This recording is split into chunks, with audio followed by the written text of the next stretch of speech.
ఇందువలన పరలోక సంబంధమైన పిలుపులో పాలు పొందిన పరిశుద్ధ సహోదరులారా, మనము ఒప్పుకొనిన దానికి అపోస్తలులను ప్రధాన యాజకుడైన యేసు మీద లక్ష్యముంచుడి. దేవునికి స్తోత్రం చెప్పండి, దగ్గరగా చెప్పండి హల్లెలూయా.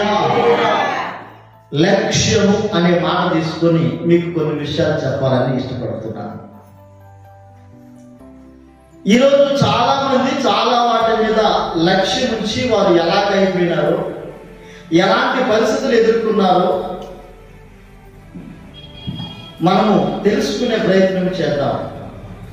మనము ఉంచుకోకూడనటువంటి లక్ష్యం ఏమిటి, కలిగి ఉండాల్సిన లక్ష్యం ఏమిటి? లక్ష్యం అంటే ఐ థింక్ ఎయిమ్ అనుకుంటా. గమ్యం అన్నా లక్ష్యం అన్న ఒకటే కదండి. ఎయిమ్. నీకు ఏ లక్ష్యం లేదనుకోండి, నీకు ఏ గురి ఏ గమ్యం లేదనుకోండి, నువ్వు ఎక్కడికి వెళ్తావో నీకు అర్థం కాదు. నువ్వు బయలుదేరి ఏదో ప్రయాణం చేయాలని చెప్పేసి నువ్వు ఇంటి దగ్గర శుభ్రంగా రెడీ మంచిగా బట్టలు కట్టుకుని చేతిలో బ్యాగ్ పట్టుకొని బయలుదేరి బయటకు వచ్చి రోడ్డు మీద ఉన్నావు.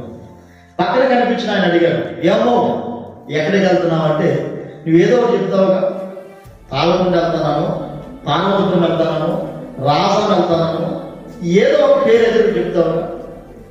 అలా కాకుండా రోడ్డు మీదకి వచ్చిన తర్వాత ఏమో ఎక్కడికి వెళ్తున్నాను అంటే, ఏం అర్థం కాలేదు, ఎక్కడ దగ్గరికి వెళ్ళిపోవాలి అన్నావు అనుకో, వాళ్ళేమనుకుంటారు, పుట్టి తిక్కవలా ఉంది, ఎక్కడికి వెళ్ళాలో అర్థం కాకుండా రెడీ బ్యాగ్ పడుతున్న రోడ్డు మీదకి వచ్చావా.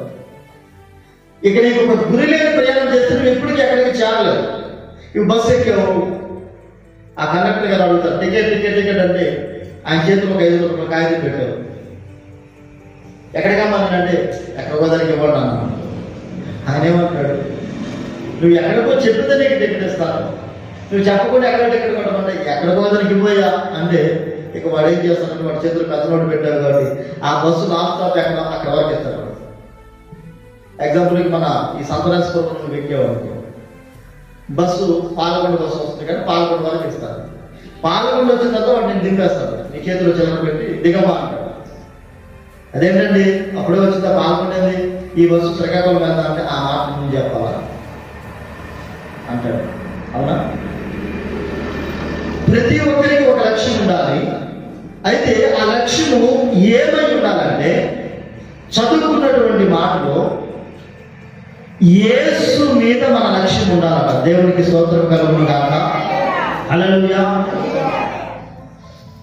కీర్తన గ్రంథము ఒకసారి మీరు చూడండి, 66వ కీర్తన 18వ వచనంలో ఒక మాట ఉంటుంది.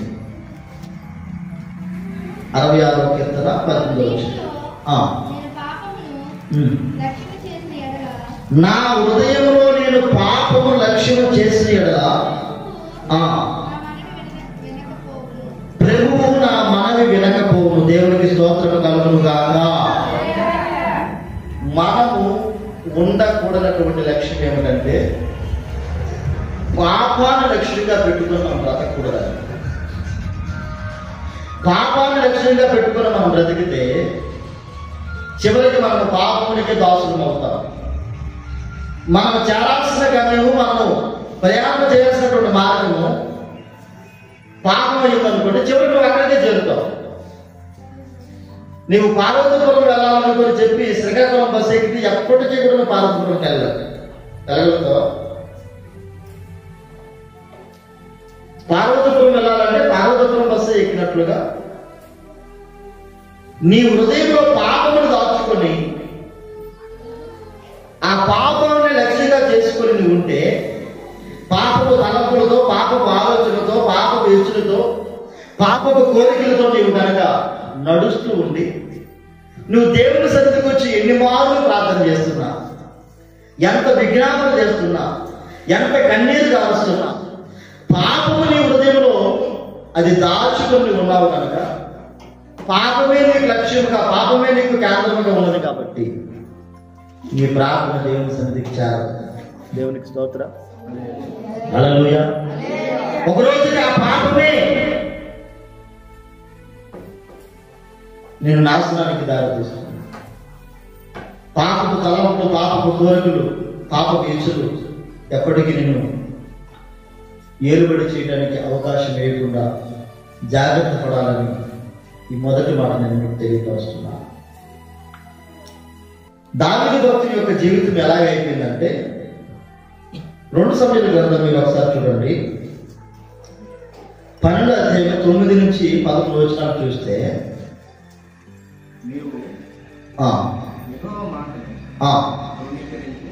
నీవు యెహోవా మాటను ధృవీకరించి ఆయన దృష్టికి చెడుతనం చేసి ఆయన హిత్తీయుడు ఊరియాను కత్తిరాను పంపించి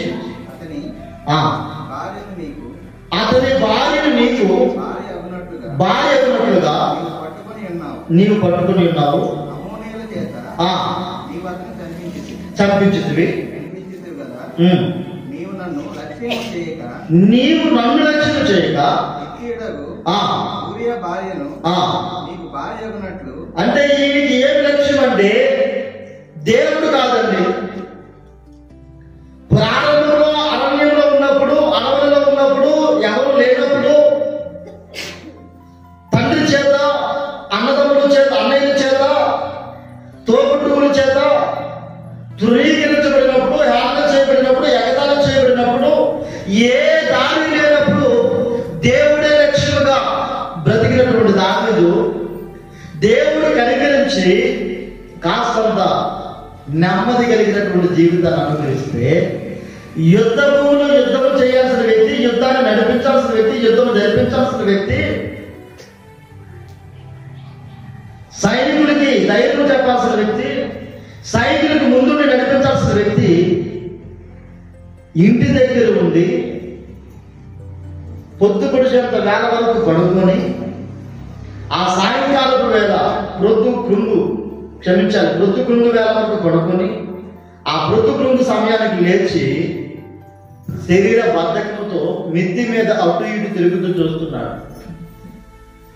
ఆయన చూడకూడని దృశ్యాన్ని చూశాడు. ఒక స్త్రీ స్నానం చేస్తుండగా చూసి ఆమెని ఆశించి తన భర్త నమ్మకస్తుడు నీతిమంతుడాడు,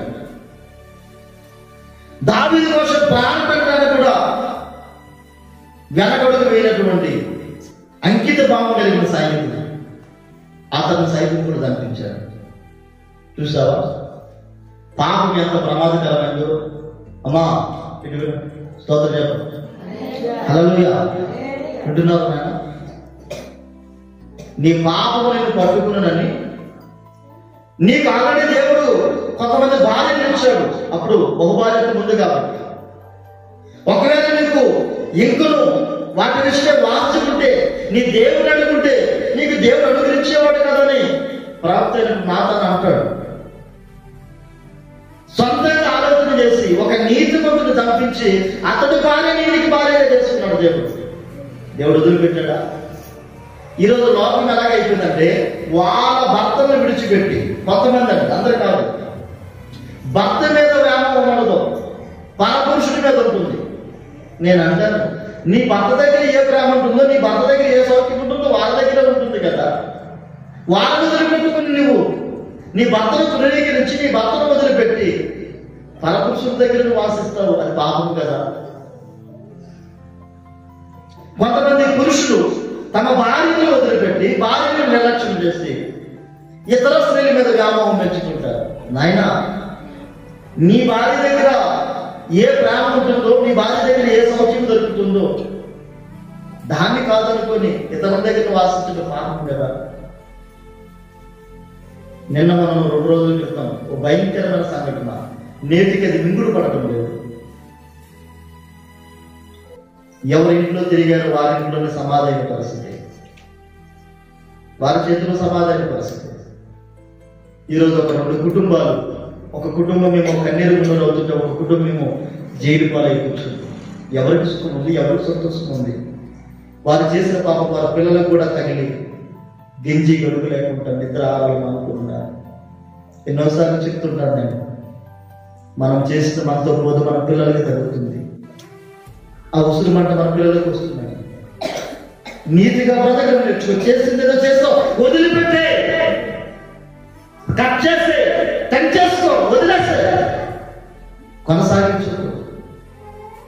ఒకరోజు కాదు, చేసినంతసేపు పాపము చాలా తీగా ఉంటుందండి, చాలా ఆనందంగా ఉంటుందండి. ఇంకా చేయాలనిపిస్తుంది, నాకే పర్వాలేదులే, వాడలా కాదులే అనుకుంటా. వారికి ఆ రీతిగా సంభవించింది, నీకే రీతిగా సంభవిస్తుందో, నాకే రీతిగా సంభవిస్తుందో ఏమో తెలుసు. ఈరోజు ఒక కుటుంబం అన్యాయంగా, అది అన్యాయం కాదు, న్యాయమే. వాళ్ళ ఇల్లు ఏమైపోతున్నాయో, వారి పశువులు ఏమైపోతున్నాయో, వారికి కలిగిందంతా ఏమైపోతుందో ఎవరో పట్టించుకుంటే తప్ప వాటికి దిక్కు తెలియని పరిస్థితి. ఎందుకు అంతదాకా? తమ్ముడు, చెల్లి, అక్క, ఒకసారి ఆలోచించండి. మనం అంటాము వారి పాపం పండిపోయిందని. ఒక రోజుకి మన పాపం పండిపోద్దిగా? పండినాక ఇప్పటికీ పైన ఉండదుగా? పండిపోయిన పండు, పండిపోయిన ఆకు పైన ఉండదండి, రాలిపోతుంది. పన్నంత వరకే మన యొక్క గొప్పతనం. ఎన్ని వారాలు దేవుడు నీకు అవకాశం ఇస్తున్నాడు. ఈ 2025 సంవత్సరంలో ప్రారంభ దినాల్లోనే ఒక హెచ్చరిక, నీ లక్ష్యము పాపం మీద కాదు, నీ లక్ష్యము ఇతర పురుషుల మీద కాదు, నీ లక్ష్యం ఇతర స్త్రీల మీద కాదు, నీ లక్ష్యము లోకంలో ఉన్నటువంటి వాటి మీద, వాటిని అనుభవించాలని కాదు. నీ లక్ష్యము దేవుని మీద ఉండాలా, యేసు మీద ఉండాలా. నీవు దేవుడి మీద లక్ష్యం పెట్టుకొని గురిగా చేసుకున్న బ్రతికినట్లయితే, ప్రయాణం చేసినట్లయితే నీ జీవితంలో నెమ్మది కలిగినటువంటి జీవితాన్ని అనుభవించగలుగుతావు, సమాధానకరమైన జీవితాన్ని అనుభవించగలుగుతావు, అనేకులకు ఆశీర్వాదకరమైన జీవితాన్ని అనుభవించగలుగుతావు. ఈరోజు ఆ కుటుంబాలు ఎదుర్కొంటున్న పరిస్థితులు చూడండి. ఒక్కసారి సింపుల్గా ఒక మాట నాకు చెప్పనివ్వండి. చనిపోయింది ఒక వ్యక్తే కావచ్చు, ఆ వ్యక్తిని ఆధారం చేసుకుని తన భార్య అనాథయ్యింది. 3 పిల్లలకి ఈరోజు నాన్నని పిలిచేదానికి తండ్రిని కోల్పోయినారు. 2 అన్నయ్యలకి తమ్ముడని పిలిచేదానికి ఒక తమ్ముడిని 2 అన్నయ్యకి కోల్పోయినారు. వారి వ్యక్తిత్వాలు ఏంటో మనకు అనవసరం. తమ్ముడు అని పిలిచేదానికి పెద్దవాడు తమ్ముడు అని పిలడానికి లేడు, చిన్నవాడు అన్నయ్య అని పిలడానికి లేడు. నాన్నని పిలుద్దామని నాన్న లేడు, ఏమని పిలుద్దామని భార్య పిలిస్తే భర్త లేడు. ఎంతమంది నష్టపోయి కన్నీరు అవుతున్నారు కదా. ఒక కుటుంబం అలాగైతే ఇంకొక కుటుంబం సరిగా తిండి లేక కన్నీరు రేపు ఏమైపోతామో, మాకు ఏ శిక్ష పడుతుందో, మాకు ఎలాంటి పరిస్థితులు ఎదురవుతాయో. చదువుకోవాల్సిన పిల్లలు, పెళ్లికి వచ్చిన పిల్లలు, ఒక ఇంటికి వెళ్ళి గౌరవంగా బ్రతకాల్సిన పిల్లలు, వారి చరిత్ర ఎట్లా ముగిసిందో కళ్ళ ముందు సాక్ష్యాలు ఉన్నాయి. జాగ్రత్త. మనందరికీ ఒక హెచ్చరిక, మనందరికీ హెచ్చరిక. వాళ్ళకి ఎలా జరిగిందని ఒప్పుకూడి తినడం కాదు. అమ్మో, నేను జాగ్రత్త పడి ఇప్పుడే దారి మళ్ళుకోకపోతే నాకు ఏ రీతిగా సంభవిస్తుందో. ఈరోజు ప్రపంచం ఏమైనా కూడా ఎక్కువస్తుందని ఏ సెల్ ఫోన్లో చూసిన వార్తలే కదా. అలాంటి ఊర్లో ఎలాంటి పరిస్థితి జరిగిందని టీవీలలో వార్తలు వస్తున్నాయి, సెల్ ఫోన్లో వార్తలు వస్తున్నాయి. తెలిసిన అన్ని ఊర్లకు వార్త పాకింది. అసహించుకుంటున్నారు కదా ఇలాంటి వాళ్ళని. రేపు నీకు అది అవసరమా? నీకు అది అవసరమా? చెప్పు నాయనా, చెప్పు తమ్ముడు, చెల్లి, చెప్పమ్మా. మన వంతు వచ్చిందంటే మన పరిస్థితి ఏమైపోతుందో. నీకు పాపం లక్ష్యంగా ఉండకూడదు, లోక స్నేహం లక్ష్యంగా ఉండకూడదు. దేవుని స్నేహం నీకు లక్ష్యంగా ఉంటే, దేవుని తోడు నీకు లక్ష్యంగా ఉంటే ఈ బ్రతుకు ఆశీర్వాదకరంగా నెమ్మదిగా ఉంటుంది. చాలా సంగతులు చెప్పాలనుకున్నాను కానీ సమయం సరిపోలేదు కనుక ముగింపు ఒక మాట చెప్పేస్తాను.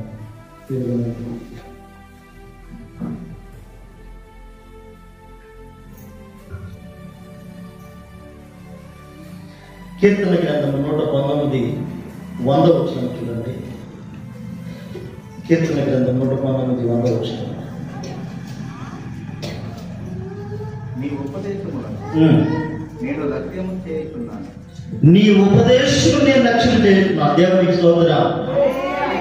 దేవుడు చెప్పిన ఉపదేశము లేక ఆ ఉపదేశం నీకు ఎలా వస్తుందంటే సేవకుని నుంచి వస్తుంది.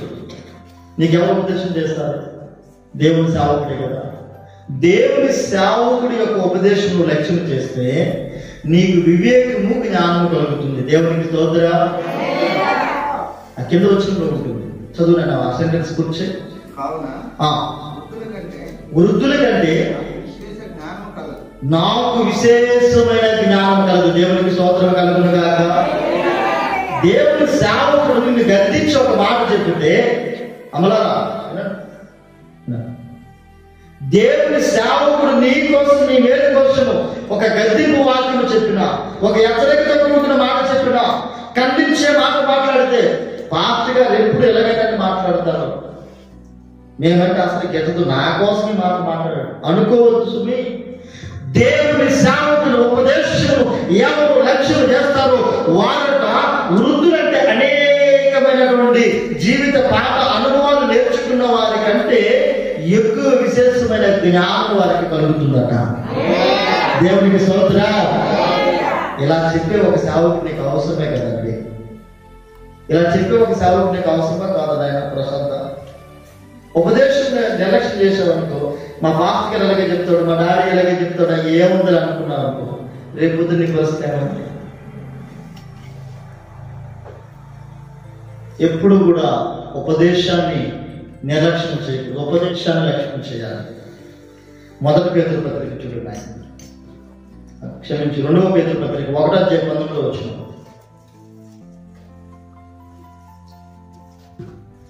2 పేతురు పత్రిక 1:19 వచ్చిన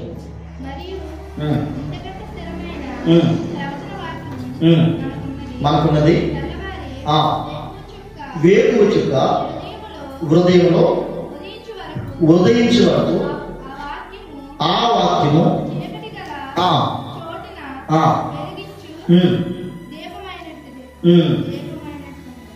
దీపమైనట్టున్నది. దేవునికి స్తోత్రము కలుగును గాక. దేవుని వాక్యము నీవు లక్ష్యము చేయాలి.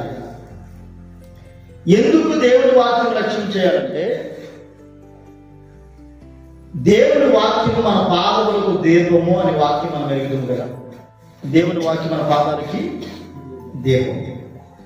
మనం ఏ త్రోవను నడవాలో ఆ త్రోవను నడిపించేది దేవుని వాక్యమే. కాబట్టి కీర్తన గ్రంథం 119 ఉన్న మాట, నీ వాక్యము నా హృదయంలో దాచుకున్నాను అంటాడు. నేను పాపము చేయకున్నట్లుగా నీ వాక్యము నా హృదయంలో దాచుకున్నాను అంటాడు. నువ్వు పాపములో పడిపోకూడదంటే నీ హృదయంలో వాక్యం ఉండాలి. అమ్మా సౌజన్యం రేపు నీకు వస్తారు, అప్పుడు ఆడుకోవచ్చు. నీ బ్రతుకులలో వాక్యం లేకే పదే పదే బోధన ప్రేమించిన పందుల్లాగా, కక్కిన పొడి తిన్న కుక్కల్లాగా తయారవుతున్నావు.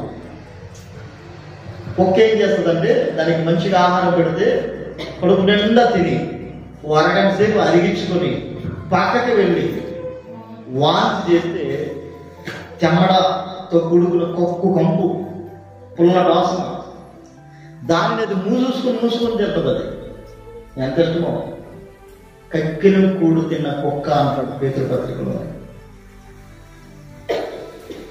ఆ పరిస్థితి మనం ఎందుకు తెచ్చుకోవాలి? వదిలిపెట్టమన్నప్పుడు దేవుడు వదిలిపెడితే వదిలేసే. నాయనా నా కుమారుడా, నీ జీవితం నీకు పొరపాటు ఉంది, నీ నోట్లు కాసుకున్నాయన దుర్భాషలు మాట్లాడుతున్నావు, అదుపు తప్పులు మాట్లాడుతున్నావు, బూతులు మాట్లాడుతున్నావు, అబద్ధాలు మాట్లాడుతున్నావు, వదిలేసని చెప్పినప్పుడు దాన్ని సరి చేసుకోవాలా. తల్లి నీ జీవితం సరిగ్గా లేదమ్మా, 10 మంది దగ్గర అవమానించబడుతున్నావు, నీ సాక్ష్యము చెడిపోతుంది, దేవుడు నిన్ను అసహించుకోక మునిపే, చేయుతులు పట్టే మునిపే వదిలేసే, ఆ స్నేహం వదిలేసే. మనుషుల కోసం ఎంతకాలం నేను అమలాడుతావు, అయిపోయింది చాలు, దేవుడు నిన్ను ఇంకా ముందుకు తీసుకెళ్లాలనుకుంటే దేవుడు చేయబట్టుకో అని దేవుడు వాక్యం నీకు హెచ్చరిక చేసినప్పుడు, ఆ వాక్యం నీ గుండెలో నువ్వు దాచుకున్నప్పుడు, ఆ వాక్యాన్ని పదే పదే నెమరు వేసుకున్నప్పుడు నువ్వు భద్రంగా ఉంటావు. వాక్యాన్ని లక్ష్యం చేయాలి. ఇప్పుడు మనం చదువుకున్నటువంటి మూలవచనంలో యేసుని లక్ష్యముగా చేసుకున్నని ఎబ్రీ పత్రిక 11 మనం చదివాము కదా. యేసుని లక్ష్యం చేసుకుంటే ఏం జరుగుతుందంటే, 12 సంవత్సరాలుగా రక్తస్రావం కలిగినటువంటి స్త్రీ అనేకమైనటువంటి వైద్య పరీక్షలు చేయించుకుంది, అనేకమైనటువంటి ట్రీట్మెంట్లు జరిగించుకుంది, తన కలిగిన ధనవంతుని వేయవచ్చుకుంది. ఎప్పటికీ తగ్గకపోయేసరికి తన సమీప గ్రామానికి నజరేయుడైన యేసు వస్తున్నాడని తెలుసుకొని ఆ జన సమూహంలో, ఆ తొక్కిసలాట్లో ఓపిక లేకపోయినా వెళ్ళి, అక్కడ అంతమంది జనాలు ఉన్నా సరే, అక్కడ అంతమంది శిష్యులు ఉన్నప్పటికీ కూడా ఆమె యొక్క లక్ష్యము యేసు వస్త్రం మీద ఉంది. దేవునికి స్తోత్రం. వెనక నుంచి వెళ్ళి ఆ వస్త్రాన్ని పుట్టింది. 12 సంవత్సరాలుగా తను ఎదుర్కొంటున్నటువంటి రోగం నుంచి విడుదల పొందింది. ఈరోజు నీకు యేసు లక్ష్యం అయితే ఎలాంటి అనారోగ్య పరిస్థితి అయినా, ఎలాంటి శోధన అయినా, ఎలాంటి బలహీనత అయినా యేసే నువ్వు లక్ష్యముగా బ్రతికి, యేసునే నువ్వు లక్ష్యముగా చేసుకుని ముందుకు సాగితే విడుదల కలుగును కాక. చేశాడా లేదు దేవుడు? ఓ ప్రాంతానికి దేవుడు యేసు ప్రభువు సువార్త ప్రకటించుకుంటూ వెళ్తా ఉంటే అక్కడ ఒక కళ్ళు కనబడినటువంటి ఒక వ్యక్తి, భక్తిమైనటువంటి ఒక వ్యక్తి, గురుడైన భిక్ష పడకూడని రోడ్డు పక్కన కూర్చునేవాడు. ఒక గుంపు వెళ్తా ఉంటే ఆ గుంపు మాట్లాడుతున్నటువంటి మాటల్లో ఆయన జాగ్రత్తగా కళ్ళు కనబడవు కనుక చెవి పెట్టి ఆలపిస్తే యేసు నజరేయుడైన యేసు, దావీదు కుమారుడైన యేసు ఈ ప్రాంతానికి వచ్చాడు అది తెలుసుకొని తనని దాటి వెళ్ళిపోతున్నాడు అనేటువంటి విషయాన్ని గ్రహించి బిగ్గరగా ఒక కేక వేశాడు, దావీదు కుమారుడా నన్ను దాటిపోగలరు. తన లక్ష్యం ఏమైంది? దావీదు కుమారుడైనటువంటి యేసు మీద ఆయన లక్ష్యం ఉంది. అక్కడ అంతమంది గుంపు ఉన్నారుగా, ఎవరికైనా పిలిచి నాయన బాబు, రే బాబు స్టీఫెను యేసు వెళ్ళిపోతున్నాడు నాకు తీసుకెళ్ళని చెప్పొచ్చుగా. పేతురు గారు వచ్చినట్టున్నారు, అయ్యా పేతురు కొంచెం మమ్మల్ని తీసుకెళ్ళవా అని చెప్పొచ్చుగా. ఎవరిని పిలవలేదండి. ఎవరిని పిలిస్తే పని జరుగుద్దో, ఎవరిని ఆశ్రయిస్తే పని జరిగిద్దో, ఎవరు ఆయన కేకను ఆలకిస్తారో ఆ గుంపులో ఎవరి పేరు పెట్టి పిలిచినా ఎవరు పలకరు. కానీ నేను ఎవరిని పిలిస్తా వారు పలుకుతారని తెలుసుకొని వారందరినీ పక్కన పెట్టి దావీదు కుమారుడా అని యేసుని పిలిచాడు. ఆయన దేవునికి స్తోత్రం. కార్యం చూశాడా లేదా? కనులు స్వస్థత వచ్చిందా లేదా? నువ్వు యేసు మీద లక్ష్యం ఉంచితే నీ బ్రతుకులో కూడా అటువంటి అద్భుతాలు నువ్వు చూడగలుగుతావు. దేవునికి స్తోత్రం. హల్లెలూయా. ఈ పేతురు, యోహాను, యాకోబులు కూడా ఒకసారి దేవాలయానికి వెళ్తా ఉంటే అక్కడ ఒక కుంటివాడు భిక్ష పడకూడడానికి ఉండేవాడు. ఆయన కూడా అందరిని అడిగినట్లే యోహాను గారిని, పేతురు గారిని అడిగాడు.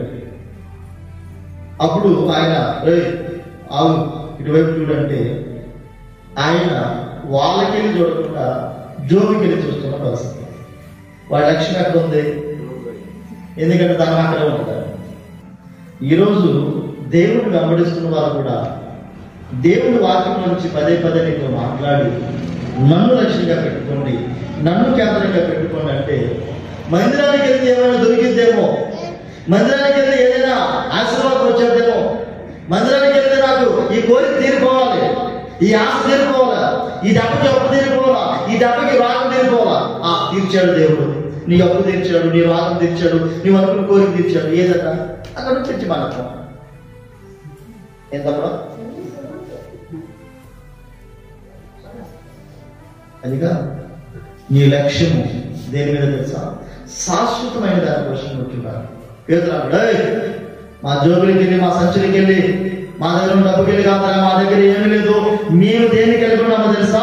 మేము డబ్బుని లక్ష్యంగా చేసుకోలేదు, ధనం లక్ష్యంగా చేసుకోలేదు, బంగారం లక్ష్యంగా చేసుకోలేదు.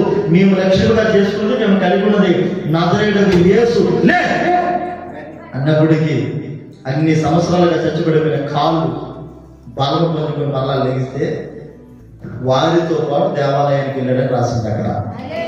దేవునికి స్తోత్రం. ఇప్పుడు నీ లక్ష్యం ఏమిటి చెప్పండి? లోకమా, డబ్బా, వెండి బంగారాలా? దేని మీద లక్ష్యం పెట్టాలా? మొదటి ఉపదేశం, రెండవది వాక్యము, మూడవది యేసు. ఈ మూడు ఆయనే కాదు. ఆది వాక్యములను, వాక్యము దేవుడు అయిన ఆ వాక్యమే యేసు. కాబట్టి నువ్వు యేసు మీద లక్ష్యం ఉంచితే నీ బ్రతుకులు నువ్వు ఎదుర్కొన్న ప్రతిదానికి పరిష్కారం జరుగుతుంది. దేవునికి స్తోత్రం. మనమందరం కూడా యేసు మీద లక్ష్యం నుంచి ముందుకు సాగుదుము గాక. ఆమేన్. హల్లెలూయా.